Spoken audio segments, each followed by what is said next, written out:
January 22nd.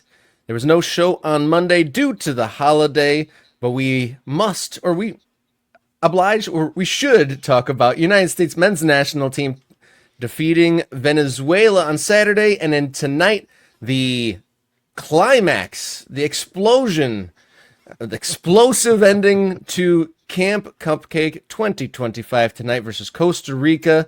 I'll lead off. I really enjoyed the goals on Saturday, but I'm not really sure what to make of the rest of it, to be honest. Well, I mean, it's one of the things going into it. Right? I think we talked about it on Friday. I think a lot of people had the same opinion, which is, am I excited for this? Not really. Like it's not like I don't care at all. It's not like my interest level is a 0. But it is not necessarily high. It's January camp. You don't have to call it Camp Cupcake if you think that's too dismissive of these players. It is disrespectful. You don't have to. It is. But it certainly, from our historical perspective, has never really been a big deal. Now, of course, you can go back in history and you can look and you can say, well, we have seen a player or two come out of this camp in the past, which means there's always a chance that somebody's going to make a case for themselves in this game, in these couple of games in this case, and we could see them for the national team in the near future. I will also point out, and this has been said to me by my radio partner, Eric Winalda, many, many times, right? A guy who played for the national team during his playing career. He said, for some of these guys, it's not even really about, can I make a World Cup or will I be a U.S. international? It's, I now have a cap, and a cap means something for my club future. Right now, we know about the work permit rules in England, and they're tough, and you have to have a certain number of games played, and it depends on the ranking of your country and a lot of those other things. But for some places, not England, just having one cap can be your entry to being able to play in a given country. So, and some of these guys, it's not going to be England. It's not going to be the Premier League, rather, or it's not going to be the Bundesliga or Serie A, but it could be Belgium. It could be Austria. It could be the Netherlands. I mean, they have international limits there too, but this could be a thing that leads to these opportunities abroad. So that is something to consider as well. And we don't have to. Like, we can do this. Americans, U.S. men's national team fans, I'm talking to you. We can do this. We can watch a game and enjoy a victory without applying any extra meaning to what happens on the field. We can just enjoy the fact that our team won a soccer match and did it with fun goals, right? Anyabang was great in this game. Is he going to be a future star for the national team? I have no idea. But I'm glad he had his moment. I'm glad he got. I mean, Milovic was a freaking roller coaster. What a ride that was with Milovic. Yeah, I gotta say the earning the penalty in like the opening moments and then stealing the ball from the original kick taker. I was kind of blown away. I imagine Pochettino probably pre-selected the penalty taker. No, and it doesn't seem like him. But that's the thing. Pochettino even said after the game, we didn't have a penalty taker before the game. He said, we didn't say anything about who would be the penalty taker in case we had one, but it was good because the argument, meaning what you just talked about with Milovic taking the ball, it showed the character. Matko took the ball first, and then Jack wanted to shoot. I think it was a nice situation. We clarified it at halftime. They apologized. Matko apologized. And Jack apologized because there was a situation.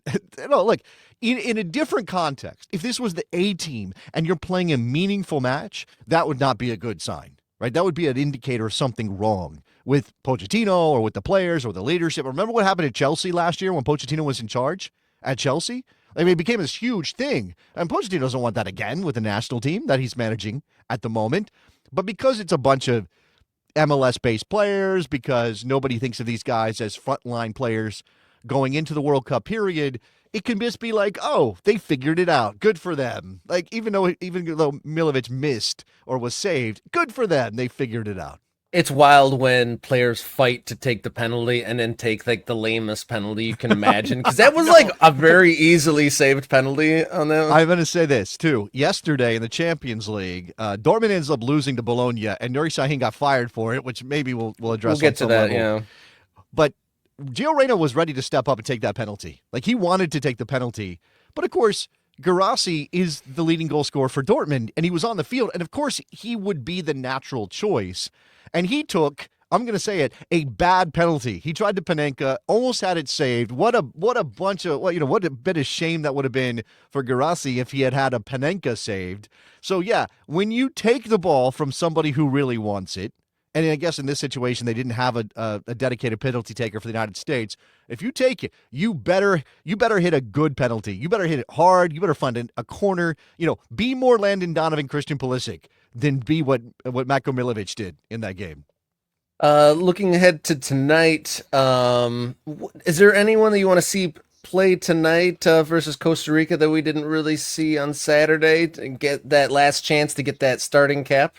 We got 25 minutes of Diego Luna. More Diego, más Luna, por favor, as my kid would say. Like, we want more Diego Luna, right? We want to see what he can do with a true central kind of opportunity. It was Milovic to start against Venezuela. Maybe it will be Diego Luna against Costa Rica. I think, lots of people like Emeka Anelli of RSL. Is he a player that deserves a little bit more opportunity? He is 25. I mean, there are some players here that because we're seeing for the first time, and if you're not a hardcore MLS fan, you might not you might not realize how old they are.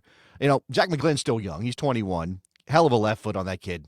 Wow, what a beautiful hammer. goal! That was worth the ticket to anyone that went to that game. Yeah, that made the whole experience worth it. Like, we played in Fort Lauderdale on Inter Miami's weird pitch in that place, and we played Venezuela. But you saw a rocket shot.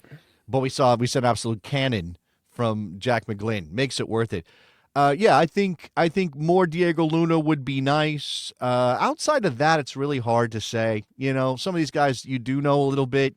Do I need more DeJuan Jones? Do I need more Walker Zimmerman? No, I don't. I mean, Miles Robinson had a fine game against Venezuela. Does that mean anything? I'm not so sure. I don't know. Aguiman again. Let's just see Aguiman again. Lead the line, maybe get a goal or two, and maybe this is a player, he's 24. He's come from third division college soccer to get to this level. That's a great story. Maybe he's setting himself up for a move abroad, and he gets to play with Wilfred Zaha in Charlotte this year. So that's going to be wild. Yeah, I know you said that can't we just enjoy this game without reading too far into it, but you missed my question in the notes. Is Agyemang a Novakovic or an Altidore? No. Are we doing that, really? We don't have to. He's just a nice player for the moment, right? And if he scores 15 goals in MLS this season, then we can have a conversation in January of 2026 about whether he has a European move in his future. I don't think, unless he goes somewhere this coming summer, unless he makes a move to a higher level league and scores goals in Europe, I don't think he's a World Cup player. So, and we're all focused on the World Cup. That's the next thing for the U.S. men's national team. That's Mauricio Pochettino's white whale, is do something at the World Cup. I don't even think he cares what happens to the U.S. men's national team afterwards, because he's not supposed to be on the job then. So Aguiman is a player for after that, if he is going to be a player for the U.S. at all. And so I'm not going to get too in the weeds on